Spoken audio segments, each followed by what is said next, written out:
Welcome to Season 3 of This Is Your Life in Silicon Valley, a podcast about the Bay Area, technology, and culture.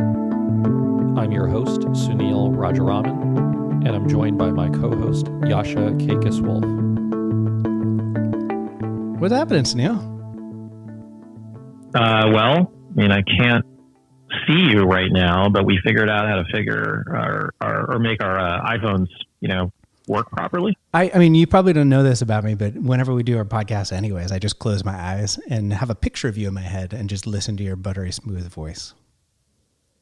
Well, it right now doesn't sound so buttery smooth, I'm sure, with pandemic and, microphones far apart, but we're doing our best.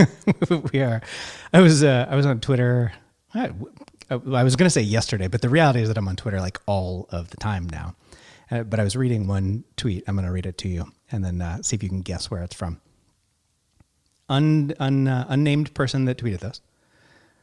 Please remember to put your pants on before leaving the house to check your mailbox. Period. You know who you are. Period. This is your final warning. Period. Care to guess where that come from? Best of Next Door. Best of Next Door. I think you and I've talked about you're right. And you and I've talked about Best of Next Door for a long time now. For whatever reason, the things that Best of Next Door started sharing always resonated with me. And I was always curious about the backstory of kind of where it came from and why it existed. So we've got a kind of cool guest on today. Yeah. Jenn is, kind of one little known thing about her is she's been in the comms business for a while and has worked on some pretty interesting dating companies as well. So there's another angle to this interview, which is we talk about, dating during the age of the pandemic. Dating age of the pandemic. And I think maybe even is going to have to be some follow on from here where we start to talk to more people that are thinking about dating right now and probably the change in dating in the Bay Area over the course of the next foreseeable time period. This is a fun interview today. Really cool backstory. Jenn Takahashi is a wonderfully kind person to have spent some time with us, and the Best of Next Door is a pretty awesome site. We really hope you enjoy. Jenn, welcome to the show.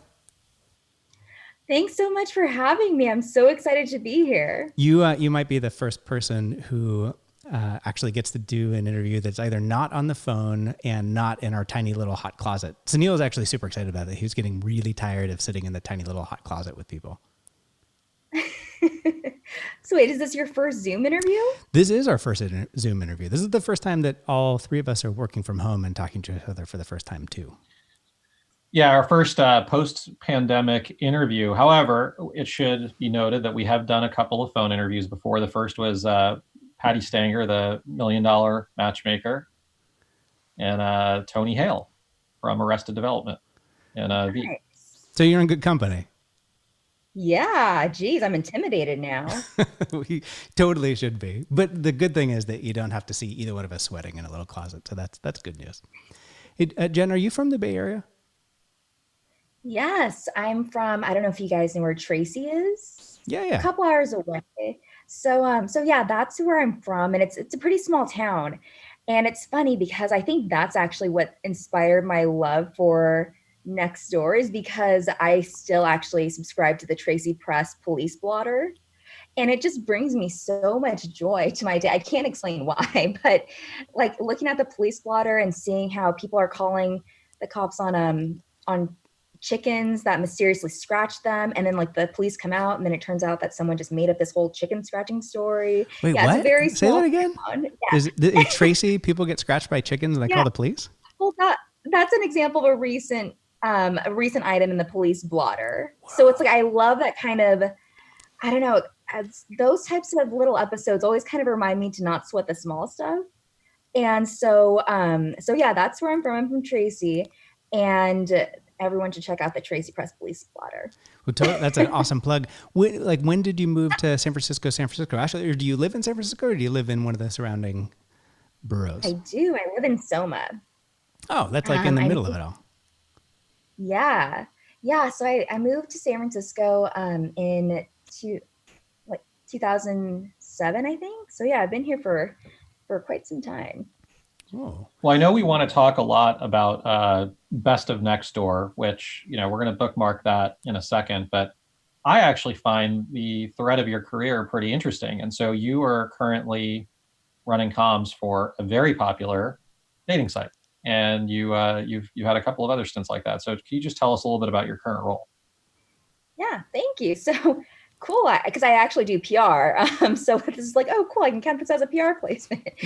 But so yeah, I honestly, I'm fascinated by people, which is kind of why I started the Twitter account, and also why I was so fascinated, and I'm still fascinated by online dating. And so doing PR for dating apps is just something that's super fun. We have a crazy history with lots of dating people and the Bay Area dating stuff with This Is Your Life in Silicon Valley. It's been kind of a thread for us, Sunil. Yeah. And to our audience that's listening to this, we're dealing with asynchronous communication here, and so the internet latency varies by location. So you might hear a few of these situations where we interrupt each other. Okay, so yes, we have. We interviewed the founder of the League, Amanda Bradford. We interviewed Amy Anderson, and who's a really prominent matchmaker, and Patty, of course. But nobody post-pandemic. And so, Jenn, I wanted to ask you, how is dating going to change after quarantines? Like what are some of the changes you're already observing, and what is dating going to be like over the next 3 to 6 months? This is so funny because I've been having to do these interviews for my day job all day today. So wait, let me just like kind of move out of my best next door persona and put on my CMB PR hat. So yeah, it's actually super interesting. Obviously we're seeing a lot more activity on dating apps on CMB, and especially in the cities with shelter in place mandates, which of course makes sense. And we're also seeing that we've been surveying our users like every week, and we're finding that a lot are who haven't been open to virtual dates like voice calls or video dates. They haven't been that open in the past. They're the vast majority are extremely open to it now. Sorry, I wish I had the exact stats. Is video dating a thing? Like video dating is a real thing? Oh yeah, I had a Zoom date this week. Huh. What do you do on a Zoom date? Can you kind of explain that? Like, what is there etiquette around this, and why a Zoom date as opposed to like a FaceTime date or a Skype date or a, I'm kind of really curious to dissect this. Like, what is the platform you pick say about, your date? Like, oh, I want to do a Blue Jeans date or an Uber conference date. You're like, no thanks, sorry. Yeah, Uber conference date. That would be interesting if someone suggested that. I'm the one who suggested a Zoom date. I think it's just because it's what I'm most familiar with using, and how I kind of honestly, I treat it like an in-person date. I literally put on my perfume, which I also put on for this interview because I need to like get in the mindset. and yeah, and I know a lot of people. Coffee Meets Bagel actually has been hosting these Zoom community meetups for singles, especially in these areas where they have the shelter in place orders. And it's really cool to just kind of see everyone come together, because it can be a very lonely time right now, and just to have that interaction and socialization with people without the in-person part. But so quick thoughts. If you invite somebody into a Zoom date, what's that say about you? I'm going to ask you the same about Sunil's gone. What's it say about you with Blue Jeans also? So what's a Zoom dater? I think it means that I live in San Francisco. How about WebEx? Okay, yeah, you're very San Francisco. I kind of forgot what that is. You're from San Jose. Yeah, exactly. Yeah, you're right. I guess that would be a good that would be an interesting article to read, or a BuzzFeed quiz. Which video dating platform are you? Skype. What's a Skype dater? A little bit outdated, maybe. Facebook video? Is that a thing? Facebook Messenger. I feel like if Facebook video is a thing, then you're using Facebook too much. Yeah, and the person too. Maybe that means that you're dating somebody that you're friends with or in your connection. I don't know. This is complicated. As a person who hasn't dated in like more than a decade, I'm super fascinated by it all. Well, Jen, we won't, I know you were in best of next door mode. I'll just ask one question, which everybody wants to know the answer to now, having gone down this thread. How did the date go? It went well. I mean, it's like it's a Zoom date. I don't know what else to say. It was cool because I did screen share. So I guess that was cool to just kind of like, yeah, I think we like watched like a YouTube video or something through screen share. So it kind of weirdly was more of a date than it was, than I think that's something like FaceTime could do. Unless you can screen share. All right. Well, so there we go. That's part of our scoring for Zoom dating is, did you screen share? If you did, then maybe there's a potential for a second date. Well, Jenn, we reached out to you because we are huge fans of the Best of Next Door, both on Instagram and on Twitter. And really, really excited about the opportunity to talk to you just about the Best of Next Door. I think there's some fascinating changes that we're probably seeing in Best or in Next Door right now. But I want to just start back from the beginning because not everybody is familiar, shockingly, not everyone is familiar with Best Next Door. Like, what is it and what's the origination story? So I actually used to live in Glen Park. And if you're not, for those of you listening who aren't familiar with San Francisco, it's a neighborhood that's more like Tracy, a small town feel, than it is of Soma, where I currently live. And at the time I was working at a PR agency. I was balancing a ton of clients. And so I was just super stressed all the time. And I had this one neighbor who would always complain about her lawn gnomes. At like 4 p.m. on the dot, she would post about her lawn gnomes and the fact that maybe accusing people of like touching them or like rearranging them. And then she would sign it off from the entire garden gnome family and like name every individual gnome. And I don't know why, it just, it's one of those things where it's like it became part of my daily routine to just read that every day when I got home. It was just something super consistent. Yeah. Garden gnomes. So Neil, is that your experience on Nextdoor? Have you ever had garden gnome people? No garden gnome people. We do have a lot of characters in our Nextdoor. I mean, it is so interesting, the neighborhood by neighborhood experience people have with Nextdoor. It's, we had, of course, Prakash on, the co-founder of Nextdoor, in a recent episode. And I admire what they're building, especially now in the age of COVID. They've made some pretty significant product updates to help each other's communities now. But there are just humorous parts of Nextdoor. It is undeniable. And just some crazy characters on there. But yeah, one of the most fascinating things is just neighborhood by neighborhood. That experience is different. Isn't it? Actually, that's one of the things that I also find fascinating is that it is different because actually I personally do not use Nextdoor anymore because now I live right in the heart of Soma, like mid-market. And, whereas Nextdoor usually used to bring me levity, it now kind of depresses me, with the crime. They're not complaining about garden gnomes over here. So as a result of that, my friends and my family started sharing their posts, like their posts from Tracy or their posts from like their smaller neighborhoods. And I really just kind of created the Twitter account just as a way to kind of just keep them kind of organized. But one thing I found very interesting is that the neighborhoods are very different, but at the same time, if you look at the bigger picture, there are so many patterns that just makes me think that we're all still the same. Even like no matter where you live in the country, no one's going to want dog poop on their lawn. So it's really funny to keep finding these recurring patterns and themes across the entire country. So you start to get submissions from family and friends first. Was it just family first, and then you started to post them on Twitter? Like what made you think, okay, well, this is interesting, and more people are interested in what I'm sharing, so I should start to make this bigger? Yeah, I wish I had the power to just say, oh yeah, I'm going to make this bigger now. But it really did. It was all kind of an accident, a lucky accident.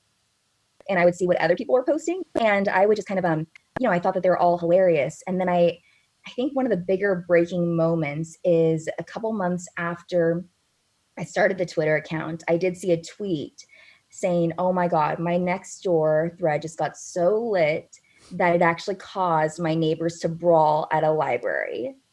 And I was like, oh my God, I need to have this thread in my life. Like I can't live without it. I absolutely need to read it. And so I try to do a little bit more digging. It turns out that they were fighting over the Seahawks. So, okay, I was like, probably happened in Seattle. And then I think I had 2,000 followers on the account, and I just started begging on Twitter, please, if you live in Seattle, please just check your neighborhood next door, and let me know if you found anything related to this library brawl. And it turns out I actually did end up getting the thread, which it's still the proudest moment of Best of Next Door history.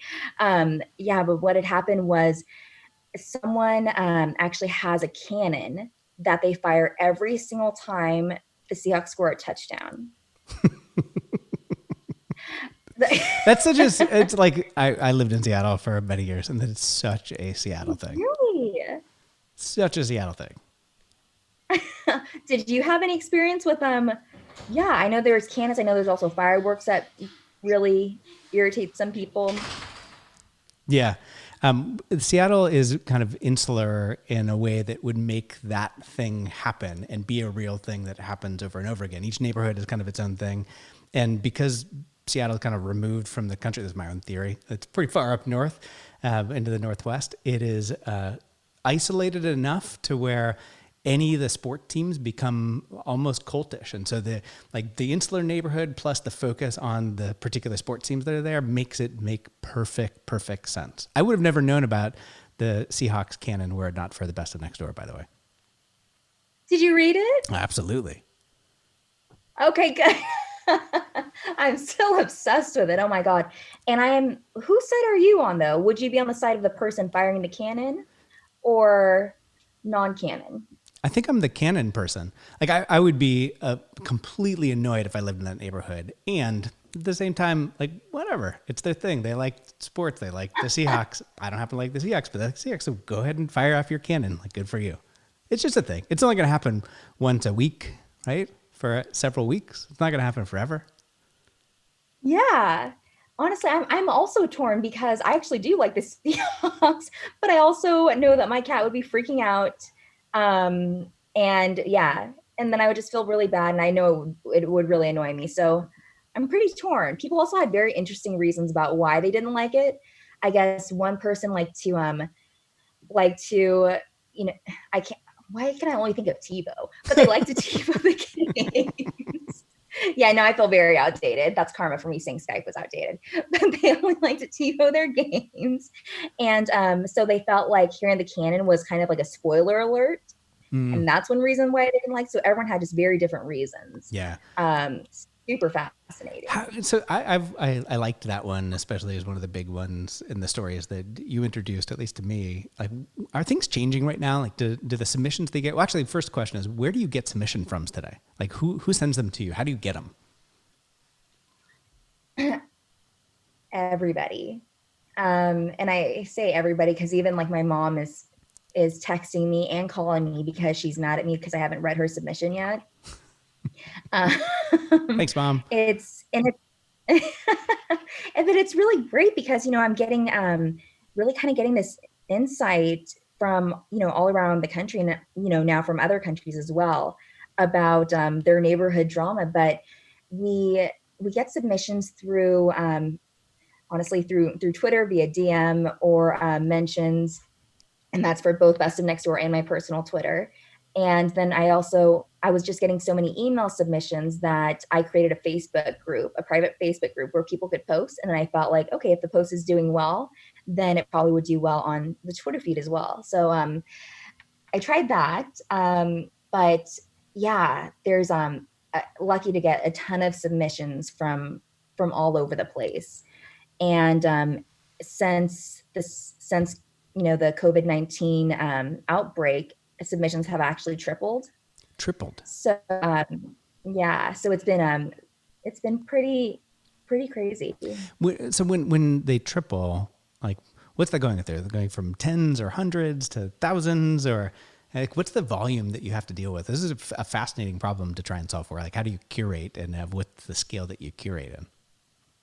Honestly, I tried to add them all up one day because, I would have to check my, Twitter Best of Next Door and my personal DMs and messages all for one day, and then look at Instagram personal and Best of Next Door DMs, tagged photos, stories, and email, and then the Facebook group, and then the Facebook page posts and messages.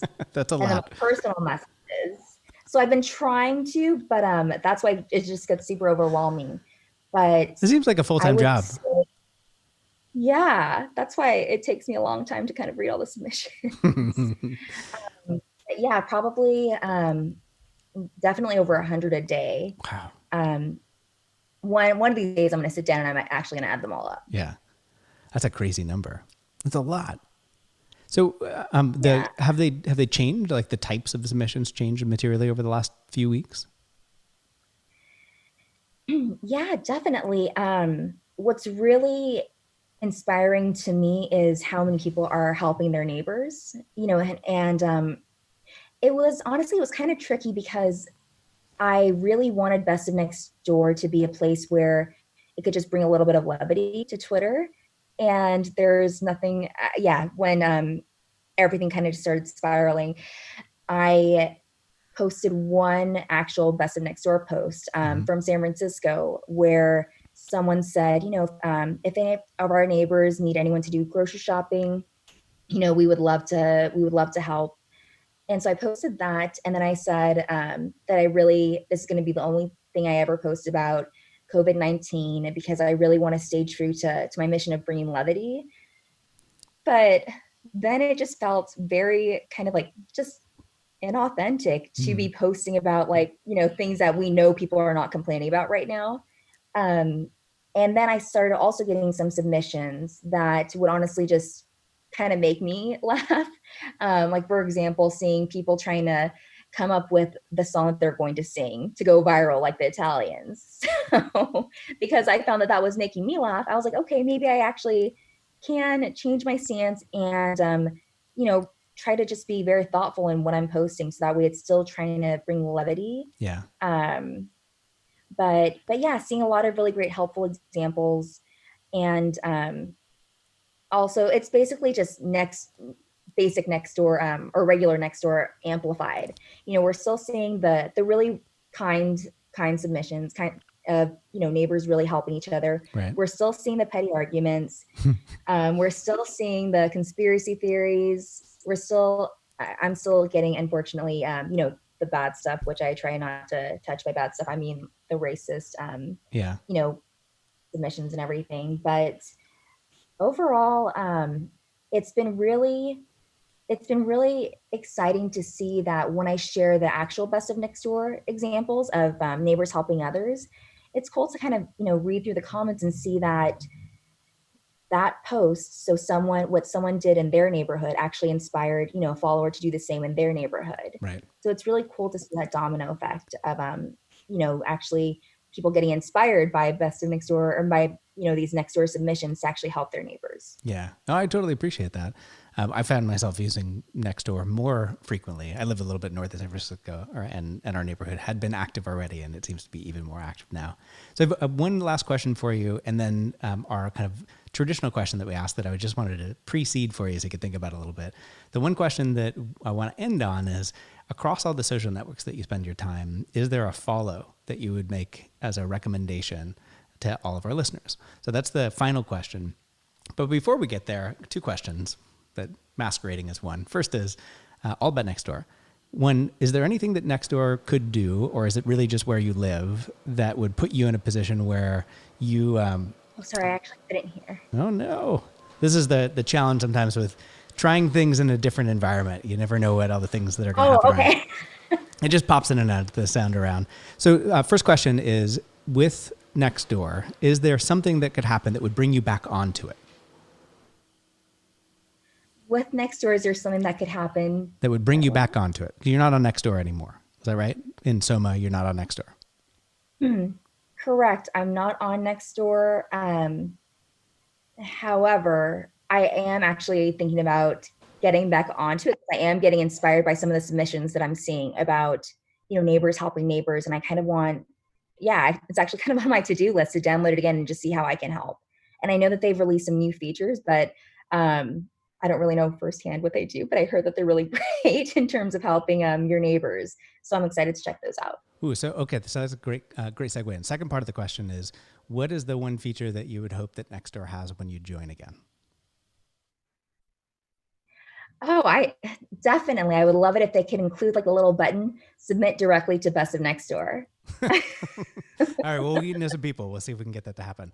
So as we close out, first I want to say thank you for spending time with us today, and thanks for trying out in Zoom an interview across a bunch of different places. So you did a great job. This has been super fun, and we're super clumsy, which is always normal the way that it works.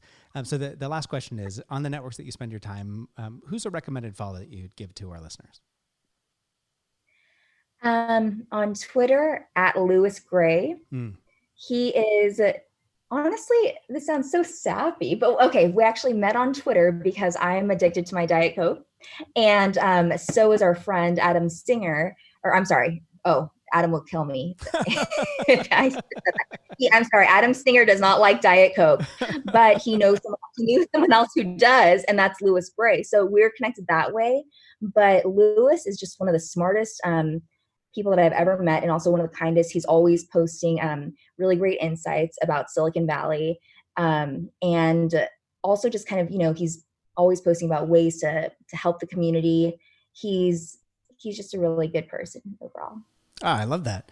That's a fantastic. He's very funny. So, any others? So if we get maybe a bonus question on Instagram, what's a recommended follow? Oh my God, have you seen the Best of Nextdoor Instagram? I'm so bad at it.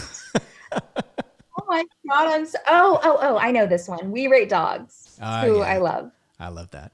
Jenn, thank you so much for taking time with Sunil and I today. I really, really appreciate it. Thanks for doing what you do on Best of Nextdoor too. It does bring a little bit of levity to, at least to me and to my friends every day. So thank you for that. Well, thank you. So happy to chat with you. This has been so fun. All right. Have a great rest of the day. So I know you don't have to date Sunil, but if you were to do a date, which application would you use for your first date? Would it be Zoom or would it be something else? Google Hangout? Not Zoom. I now fully associate Zoom with the trauma of the pandemic, and I love what they've done, and I love how they're scaling, and I'm in full admiration, but I am done with Zoom after this is all over. Well, I certainly don't call anybody in my house, my wife in particular, on Zoom. I'm going to try and find a different thing to use if I want to create that little bit of intimate moment other than Zoom too. Today was a fun conversation. We appreciate you listening. I love doing this podcast with you, Sunil. I think if everybody loves listening to it in the same way that I love doing the podcast with you, we have one really important ask for them. What's that ask? That ask is to rate the episode or the show 5 stars, wherever you're listening to this. Awesome. Thanks a lot for listening today.